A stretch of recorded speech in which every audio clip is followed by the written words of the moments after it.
नमस्कार, स्वागत है आपका एनबी न्यूज के इस खास कार्यक्रम मध्य प्रदेश छत्तीसगढ़ में। आपके साथ मैं हूं पूजा परमार। चलिए खबरों की शुरुआत करते हैं। मुख्यमंत्री भूपेश बघेल के निर्देश के परिपालन में राजनांदगांव जिले में चिटफंड कंपनियों के खिलाफ जिला प्रशासन की तरफ से लगातार कार्रवाई की जा रही है। निवेशकों के साथ धोखाधड़ी करने वाली कंपनियों की संपत्ति को चिन्हित करने के साथ ही कुर्की और नीलामी का सिलसिला लगातार जारी है। चिटफंड कंपनियों की संपत्ति की नीलामी से मिलने वाली राशि निवेशकों को लौटाई जा रही है।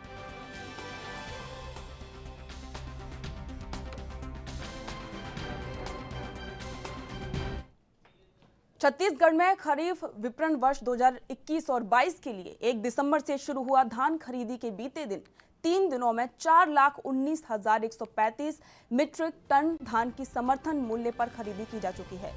इन 3 दिनों में 1,32,637 किसानों ने उपार्जन केंद्रों में समर्थन मूल्य पर अपना धान बेचा है। बैंक लिंकिंग व्यवस्था के तहत अब तक इन किसानों को 821 करोड़ 50 लाख 40,000 रुपए का भुगतान किया गया है। धान खरीदी के तीसरे दिन भी राजनांदगांव जिला प्रदेश में अग्रणी है। बीते 3 दिनों में राजनांदगांव जिले में 49,000 से ज्यादा धान की खरीदी की जा चुकी है। वहीं बलौदाबाजार जिला धान की खरीदी के मामले में राज्य में दूसरे स्थान पर है। बेमेतरा जिला धान की खरीदी के मामले में राज्य में तीसरे नंबर पर है।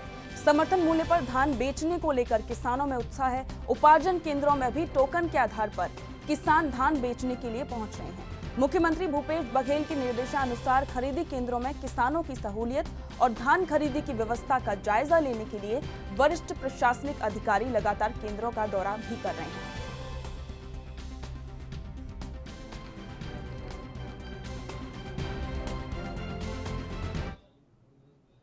छत्तीसगढ़ के रायपुर जिले के नगता गांव में रहने वाले तुलस राम एक छोटे किसान हैं। 1 एकड़ के मालिक किसान तुलस राम को जितनी मेहनत अपने खेत में फसल उगाने के लिए नहीं करनी पड़ती थी, उससे कई ज्यादा पसीना धान बेचने के लिए बहाना पड़ता था। अब जबकि सरकार ने किसानों से धान खरीदने की प्रक्रिया आसान बनाई है और अनेक सहूलियतें भी प्रदान की हैं, तो तुलस राम जैसे छोटे किसानों को धान उपार्जन केंद्रों में किसी तरह की परेशानी का सामना नहीं करना पड़ रहा है। टोकन मिलने के बाद निर्धारित तिथि को धान लाकर किसान आसानी से धान बेच पा रहे हैं। प्रदेश में धान उपार्जन केंद्रों की संख्या बढ़ने से भी किसानों को बहुत राहत मिल रही है।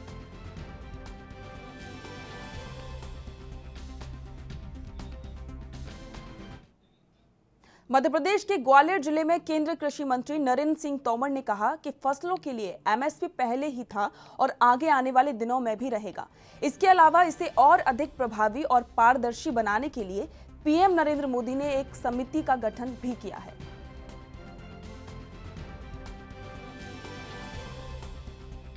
राहुल गांधी के बयान पर कांग्रेस के कार्यकर्ता भी भरोसा नहीं करते। मुझे उनके बयान पर कोई टिप्पणी नहीं करना है।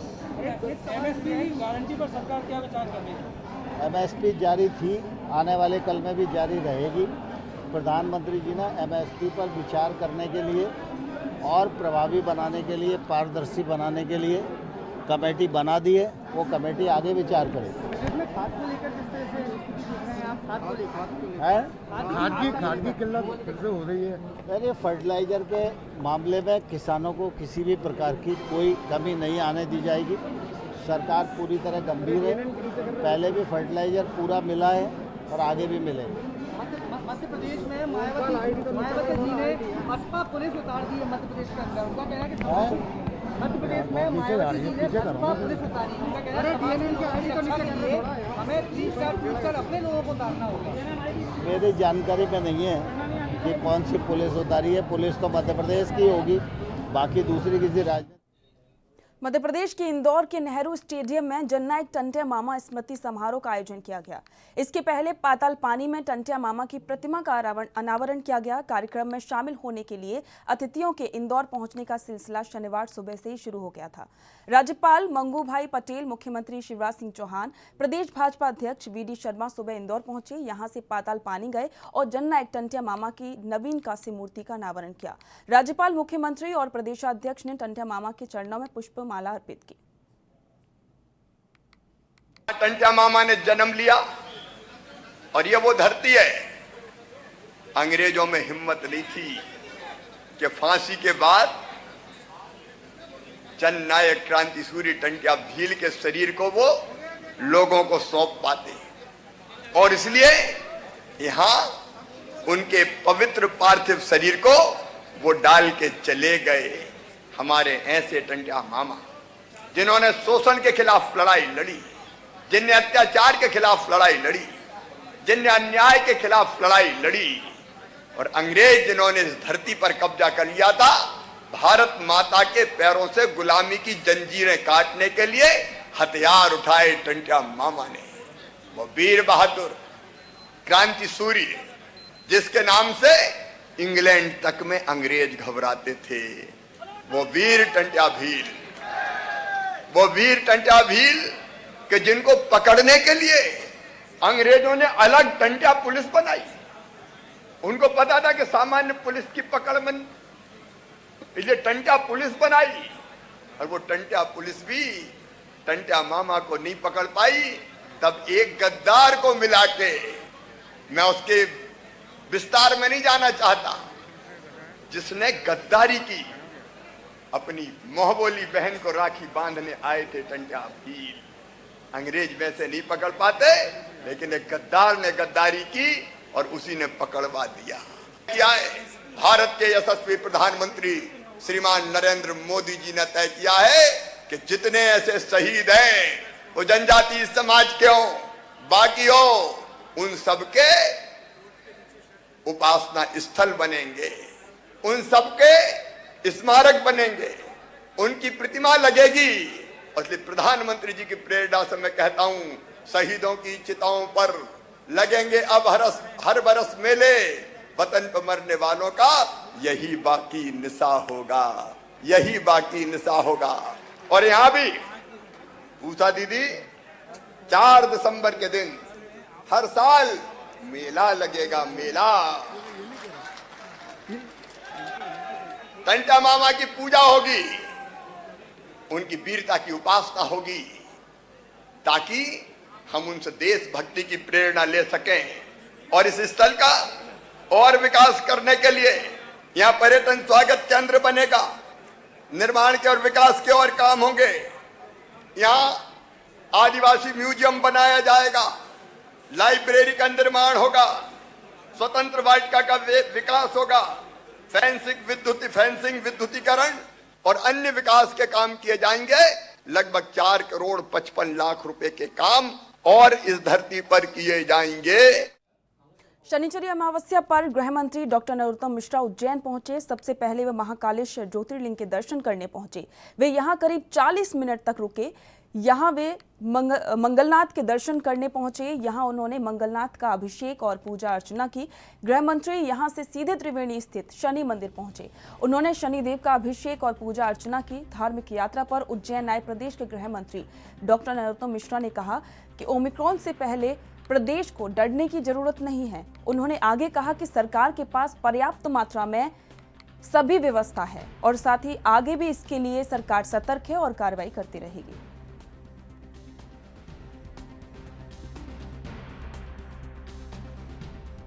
कोई कार्यक्रम नहीं, सिर्फ मत्था टेकने आया था बाबा का, मंगलनाथ भगवान का, शनिदेव का।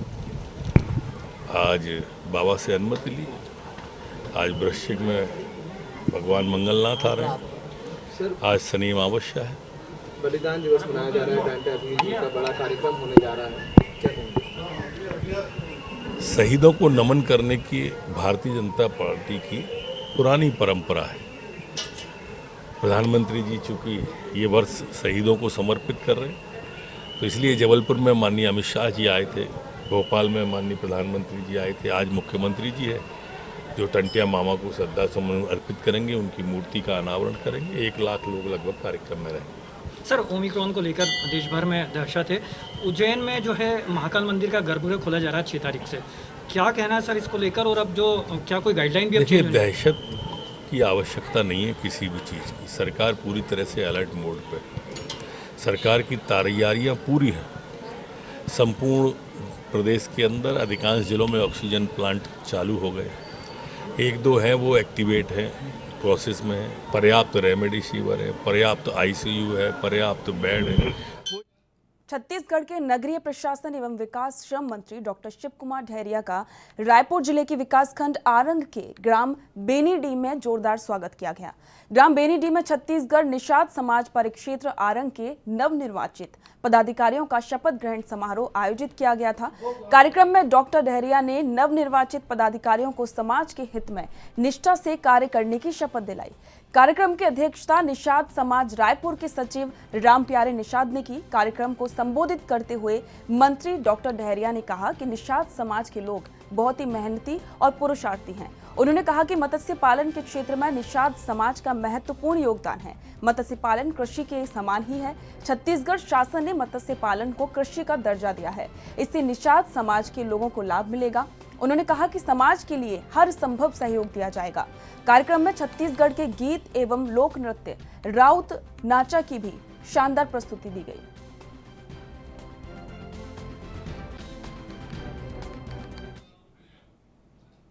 छत्तीसगढ़ राज्य में संचालित एकलव्य आदर्श आवासीय विद्यालयों में अध्ययनरत आदिवासी बच्चों की शिक्षा गुणवत्ता में सुधार लाने के उद्देश्य से एकलव्य आदर्श आवासीय विद्यालयों के प्राचार्यों के शैक्षिक नेतृत्व प्रबंधन और शिक्षकों के लिए अध्यापन विषय सामग्री पर क्षमता वृद्धि प्रशिक्षण कार्यक्रम का आयोजन किया गया। आदिम जाति और अनुसूचित जनजाति विकास विभाग ने पंडित रविशंकर शुक्ल विश्वविद्यालय परिसर के पुराने आदिवासी आयुक्त कार्यालय में 26 नवंबर से 3 दिसंबर तक प्रशिक्षण कार्यक्रम का आयोजन किया। इसमें अध्यापन विषय सामग्री अंग्रेजी, हिंदी, गणित, विज्ञान और साथ ही सामाजिक विज्ञान पर 4 चरणों में प्रशिक्षण दिया गया। उल्लेखनीय है कि छत्तीसगढ़ राज्य में वर्तमान में 71 एकलव्य आदर्श आवासीय विद्यालय संचालित हैं। इनमें से 25 स्कूलों के प्राचार्यों और शिक्षकों को प्रशिक्षण के लिए आमंत्रित किया गया। अधिकांश एकलव्य आदर्श आवासीय विद्यालयों को सीबीएसई मानदंडों के तहत नामांकन किया गया है। इसलिए शिक्षकों और प्राचार्यों का शिक्षण और नेतृत्व कौशल बढ़ाने की भी आवश्यकता थी। प्रशिक्षण के दौरान बहुत सी नवीन तकनीक और शिक्षण सामग्री में उपयोग आने वाले उपकरणों पर चर्चा हुई। प्रशिक्षण के माध्यम से सीखने के परिणामों से विद्यालयों में दिन प्रतिदिन की चुनौतियों को अधिक व्यवस्थित तरीके से प्रतिबंधित किया जाएगा।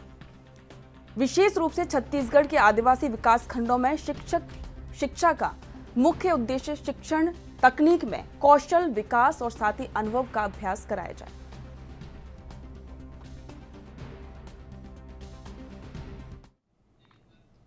छत्तीसगढ़ के ग्रामीण अंचलों में जल जीवन मिशन के तहत शुद्ध पेयजल की आपूर्ति में तेजी की जा रही है। इसी कड़ी में बिलासपुर जिले के ग्रामीण क्षेत्रों में पेयजल व्यवस्था उपलब्ध कराने के लिए 11 करोड़ 48 लाख 38 हजार रुपए की रेट्रोफिटिंग नल जल प्रदाय योजनाओं की प्रशासकीय स्वीकृति जारी की गई है। इसके तहत राज्य के अलग अलग जिलों को आवश्यकता के अनुसार राशि प्रदान की गई है। इसके लिए सभी जिला कलेक्टरों ने सभी योजनाओं को समय सीमा में क्रियान्वित करने के निर्देश जारी किए हैं।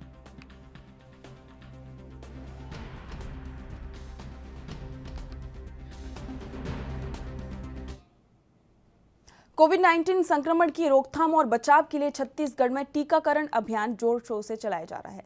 स्वास्थ्य विभाग के कर्मचारी कठिन परिस्थितियों का सामना करते हुए दूरस्थ इलाकों में जाकर टीकाकरण के कार्य को अंजाम दे रहे हैं। इन कार्यों के दौरान कुछ ऐसे उदाहरण देखने को मिलते हैं जो लोगों के लिए प्रेरणा का काम करते हैं और इसी वैश्विक बीमारी से लड़ने का एक जज्बा प्रस्तुत करते हैं।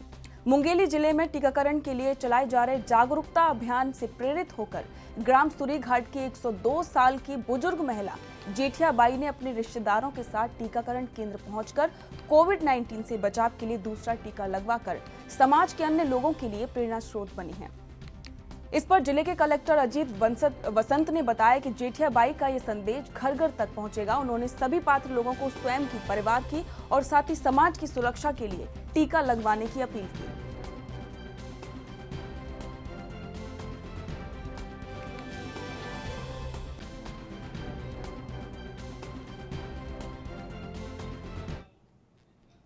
देश में नए वेरिएंट ओमिक्रॉन की दस्तक के बीच मध्य प्रदेश में कोरोना की रफ्तार दिनों दिन बढ़ती जा रही है। 18 नए पॉजिटिव केस मिले हैं। इसमें इंदौर में 6 और भोपाल में 8 नए केस मिले हैं, जिसके बाद एक्टिव केसों की संख्या 142 हो गई है।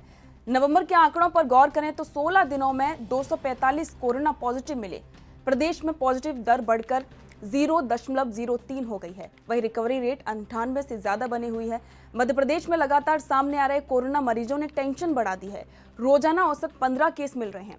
प्रदेश में 24 घंटे में 18 पॉजिटिव नए केस मिले हैं। इसमें सबसे ज्यादा भोपाल में 8, इंदौर में 6, ग्वालियर और जबलपुर में 2-2 संक्रमित मिले हैं। 16 दिनों में सबसे ज्यादा पॉजिटिव भोपाल में 110 और इंदौर में 85 संक्रमित मिले। इतना ही नहीं, भोपाल और इंदौर को लेकर सीएम भी चिंता जता चुके हैं। यही कारण है कि इन दोनों जिलों में सख्ती बढ़ाई गई है। अब प्रदेश में एक्टिव मरीजों की संख्या बढ़कर 142 हो गई है।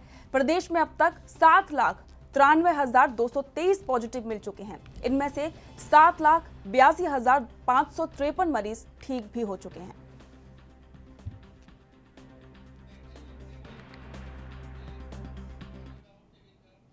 वक्त हो गया है ब्रेक का, जल्द लौटेंगे।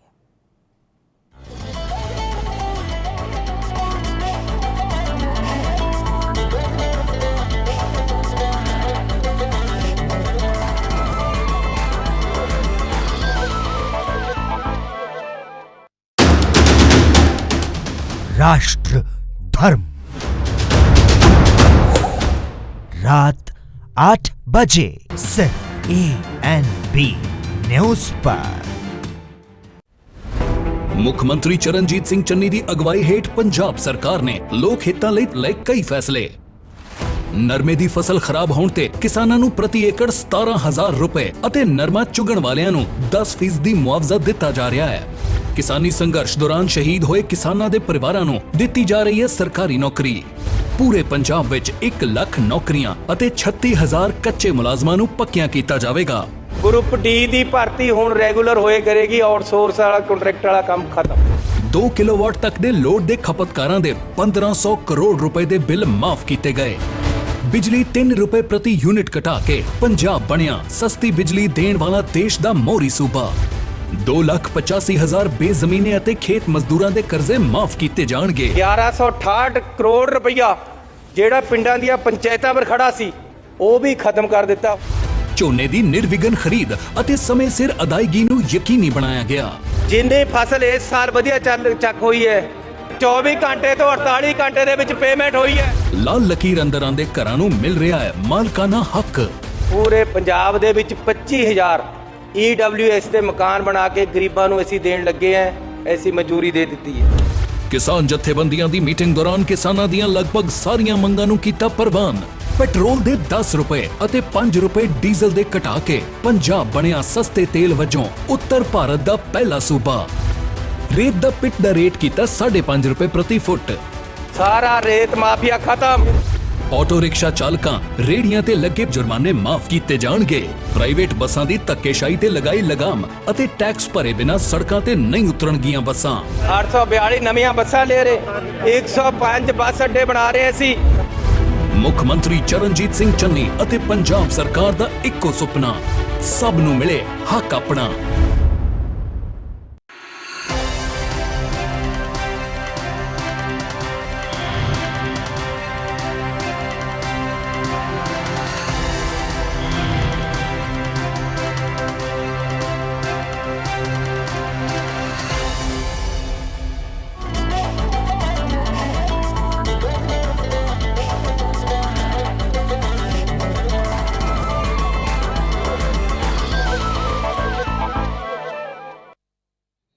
ब्रेक के बाद स्वागत है। बढ़ते अगली खबर की ओर। कोरोना के नए वेरिएंट को लेकर शिवपुरी जिला प्रशासन अलर्ट मोड पर आ गया है। शिवपुरी में कोरोना की दूसरी लहर जैसे हालात ना बने, इसके लिए शिवपुरी कलेक्टर और एसपी ने रोको टोको अभियान की शुरुआत की। शिवपुरी कलेक्टर अक्षय कुमार सिंह और पुलिस अधीक्षक राजेश सिंह चंदेल शिवपुरी जिले के करेरा पहुंचे। कलेक्टर और एसपी करेरा के बाजार में ऑटो में बैठकर निकले। उन्होंने माइक से अनाउंसमेंट कर लोगों को कोविड से बचाव के लिए जागरूक किया। इस दौरान बाजार में खरीदारी कर रहे लोगों को कलेक्टर ने जब बिना मास्क के देखा तो उन्हें रोककर समझाया और उनसे अपील की कि वो आगे मास्क का उपयोग करें और मास्क लगाकर ही घर से बाहर निकलें।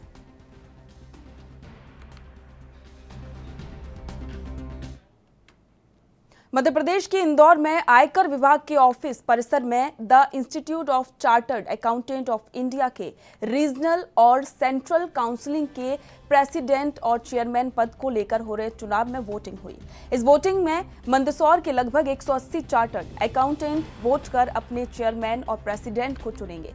वोटिंग प्रक्रिया सुबह 8 बजे से शुरू हुई। ये प्रक्रिया रात 8 बजे तक चलेगी।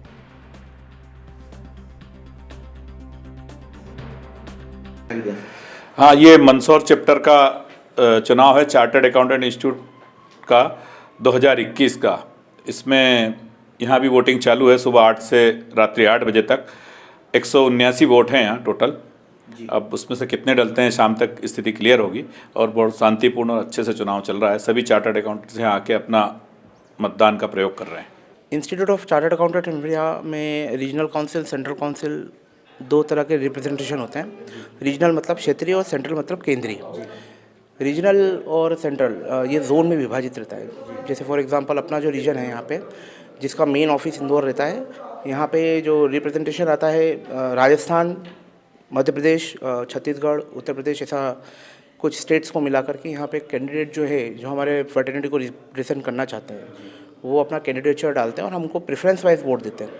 इसी प्रकार सेंट्रल में भी होता है, वो वहाँ पे केंद्र को रिप्रेजेंट करते हैं। तो ये पूरी प्रक्रिया इलेक्ट्रॉनिक होती है या पर्ची के माध्यम से होती है सर? अभी पर्ची के माध्यम से होती है, इसमें समय के साथ में अपडेशन है। छत्तीसगढ़ के खाद्य और संस्कृति मंत्री अमरजीत सिंह भगत ने कहा कि जीवन में आगे बढ़ने के लिए, कला और हुनर के प्रदर्शन के लिए जहां भी अवसर मिले, युवाओं को आगे आकर लाभ उठाना चाहिए। मुख्यमंत्री भूपेश बघेल के नेतृत्व में राज्य सरकार प्रदेश की महिलाओं, युवाओं सहित सभी वर्गों की उत्तरोत्तर प्रगति के लिए प्रतिबद्ध है।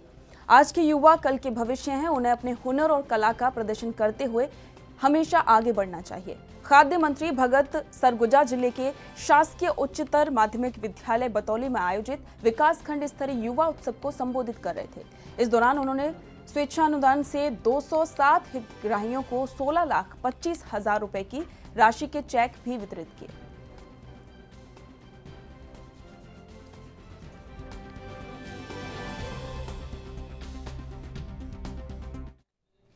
मध्य प्रदेश के शिवपुरी में किसानों को खाद के लिए जद्दोजहद करनी पड़ रही है। शिवपुरी के लोधावली के सरकारी वेयर हाउस पर खाद लेने किसानों की लंबी लंबी कतारें देखी जा सकती हैं। यहाँ किसान खाद लेने के लिए रात भर जागकर अपनी बारी का इंतजार कर रहे हैं।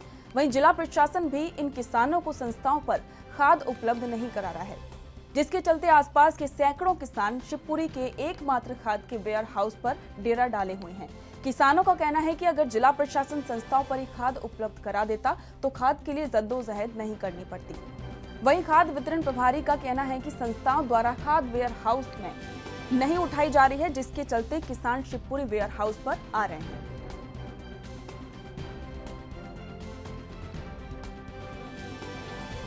बिल्कुल नहीं मिल रहा। सेक्रेटरी 15 दिन आए बेवकूफ बना रहा है कि आज आएगा कल आएगा, और अब ना ही कर दी कि अब बिल्कुल खत्म हो गया, नहीं है खाद। हमारा सोसाइटी का लेन देन भी पूरा क्लियर है। टर्रा सोसाइटी नहीं पहुंचा, पास में मुड़े रही है, वहाँ पे 2 बार खाद पहुंच गया। बिल्कुल नहीं मिल रहा सर, सुबह के आगे बैठे हैं, कोई नंबर नहीं है। वो तो तेगी लाठी तेगी भी ऐसा है, ये किसान आए जिनने अपने रजिस्टर में 15 आदमी के नाम लिख ले, कहते तो हमारा हो गया ना, तो यहाँ कोई नंबर लगाने वाला, कोई इनका सोसाइटी का कोई कर्मचारी या कोई गार्ड वगैरह हुए तो वो नंबर लगाए। मैं रजिस्टर ले आऊँ, मैंने मेरे आदमी के नाम मेरा यूरिया TAP का TAP मिलो ना यूरिया मिलो, क्यों नहीं मिला, क्या कारण है? ना पर्ची नहीं है, अब नहीं है साथ, यही नहीं है साथ। तो तुमने आधार कार्ड वगैरह जमा करा है? सब समाचार सारे किताब ले फिर रहा हूँ मैं, और क्या कह रहे हैं? कोई सुनवाई नहीं हो रही। यहाँ पे RO sale, bill sale, cash sale 3 तरीके से दिया जाता है। तो जो सोसाइटियों के माध्यम से जाता है तो वो RO लेके आते हैं, अपना ट्रक भरा के ले जाते हैं, फिर गांव में ही वहीं समिति पे किसानों को दिया जाता है। और यहाँ पे नगद से आधार कार्ड लगा के 5-5 कट्टे दिए जा रहे हैं।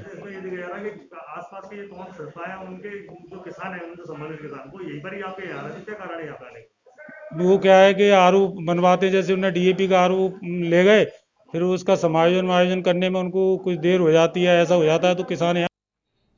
MP के उज्जैन में वैसे तो माफिया, गुंडे, बदमाशों के खिलाफ लगातार कार्रवाई की जा रही है, लेकिन उज्जैन पुलिस ने अब ऐसे 25 लोगों की लिस्ट तैयार की है जिस पर अत्यधिक मामले दर्ज हैं। ऐसे लोगों की लिस्ट को अब सार्वजनिक किया जाएगा और उज्जैन जिले में अपराध करने वालों की अब अवैध संपत्ति तोड़ने के साथ ही चिटफंड वाले मामलों में आरोपियों की अटैच की गई संपत्ति को भी सार्वजनिक रूप से नीलाम किया जाएगा। शहर में आतंक मचाने और कई केस दर्ज होने के बाद भी गुंडागर्दी करने वाले 2 दर्जन से ज्यादा बदमाशों की सूची पुलिस ने तैयार कर ली है और जल्द ही इनके मकान, दुकान और व्यवसाय सहित अन्य ठिकानों पर कार्रवाई की जाएगी। इतना ही नहीं, चिटफंड वाले मामलों में आरोपियों की अटैच की गई संपत्ति को भी सार्वजनिक रूप से नीलाम किया जाएगा।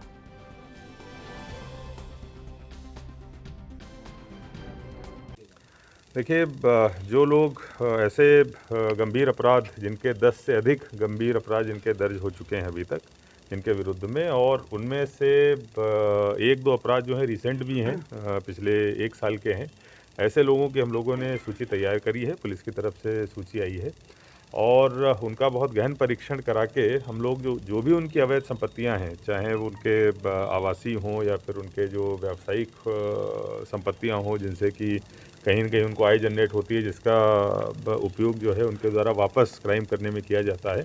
तो जो एंटी माफिया हमारी मुहिम है उसका एक बहुत महत्वपूर्ण अंग है। ऐसे लोगों की हमने पहचान कर ली है। अगले 1-2 दिनों में सभी को नोटिस जारी किए जाएंगे और बड़े ही पारदर्शी तरीके से, जिससे कि पिक एंड चूज की कोई स्थिति न निर्मित हो। एमपी के बालाघाट में पिछले 29 नवंबर के एक कथित घटनाक्रम में विधायक प्रदीप जायसवाल के खिलाफ पवार समाज को अपमानित करने का आरोप लगा है। दरअसल विधायक जायसवाल पर जवान युगल ठाकरे को अपमानित करने और उनको जान से मारने की धमकी देने का आरोप लगा है। एसपी के बालाघाट जिले के वारासिवनी विधानसभा क्षेत्र विधायक और खनिज विकास निगम अध्यक्ष प्रदीप जायसवाल पर सेना के जवान से मारपीट करने और जान से मारने की धमकी देने के आरोप लगे हैं। मामला 29 नवंबर की रात का है, जब विधायक जायसवाल अपने वाहन से किसी शादी समारोह में शामिल होने जा रहे थे और अपने समर्थक जसवंत पटेल को साथ ले जाने उनके घर गए। जब वे घर के बाहर जसवंत के आने का इंतजार कर रहे थे, तभी 3 लोग शराब के नशे में वहां आए और विधायक जायसवाल से बात करने लगे। तभी ऐसा कुछ हुआ कि विधायक के गनमैन ने तीनों से मारपीट कर दी।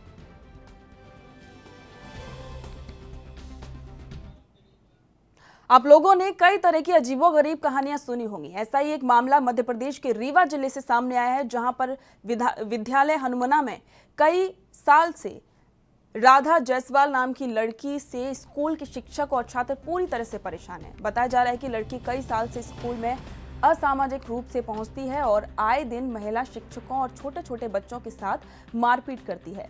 बच्चों के परिजनों ने भी मांग की है कि समस्या का निदान दिलाया जाए, नहीं तो हम लोग बच्चों को स्कूल के लिए नहीं भेजेंगे। हालांकि इसकी शिकायत वरिष्ठ अधिकारियों से की गई है, लेकिन आज तक कोई सुनवाई नहीं हुई।